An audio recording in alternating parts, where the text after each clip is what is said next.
Coming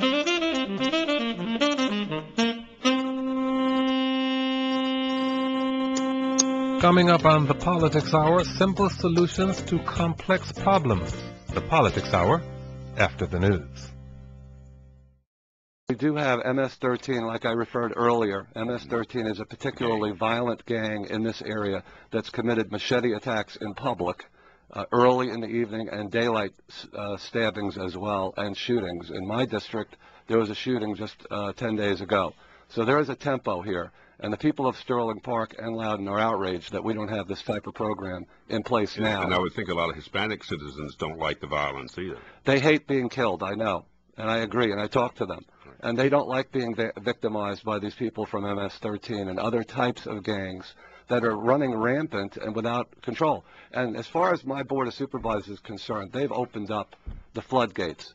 And in the absence of this policy, all of the gangs from Prince William and Fairfax and Herndon and Arlington are coming into Loudoun. So it's about time that the sheriff incorporated the system. I was about to ask you, have you seen an influx or an increase in the number of immigrants who are maybe leaving Prince William, coming into Loudoun to escape what they, perhaps the fear that they feel living in Prince William? Have you seen an increase in, and just to follow up, do you see the program that's now being implemented in Loudoun as just the beginning of something more aggressive and a broader net that you want to cast? With an unsolved murder hanging in the air in Sterling Park, let us not lose sight of the tactics that this incorporates. There are violent criminals who take advantage of illegal aliens. They victimize them, and they shoot them on the streets of Sterling Park and this region.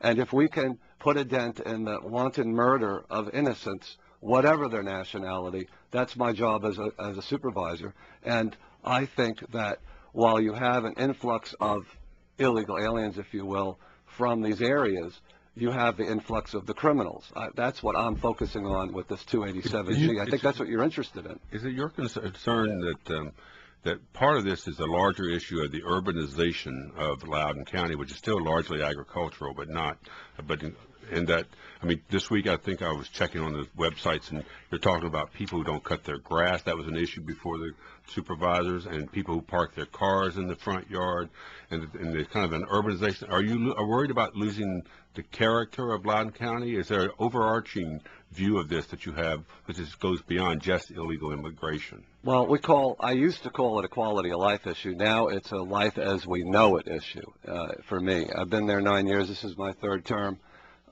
You've been 9 years on the 9 years on the Board of Supervisors. You've been there for a lot longer than that. Yeah. I've been in Fairfax since 1981. I'm familiar. My office is at Bailey's Crossroads, which is a very ethnic area. I'm from New York City. I'm used to high-density development, if you will. This is not what's going on in Sterling Park. This is not urbanization. This is a cesspool. People are coming from outside of this culture, and they are dumping their crap on the streets of our town. And our town is outraged that they don't get with the program. And we don't care what language they speak. Sterling Park is highly diverse, highly diverse. Every country is represented in Sterling Park. And that does not mean you treat it like a garbage dump. And we're not taking it. You mentioned the Board of Supervisors opening the floodgates, and the Washington Post reported earlier this week, quoting here, in November, voters ousted several supervisors who supported your hardline attitude. The board is now dominated by Democrats who have said that immigration enforcement is not one of their priorities. Are you concerned that you might be the next one who gets the boot from the voters? I was very forthright, and I think both sides, Democrats and Republicans, campaigned on a program of engaging this issue.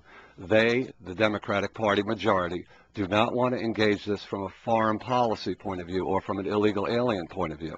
They want to take it and tackle it one item at a time. Grass, garbage, this ICE 287G, they're going to take them one at a time. So they're people of their word. The rubber hits the road if they allocate money to this program, and that's really where the rubber hits the road.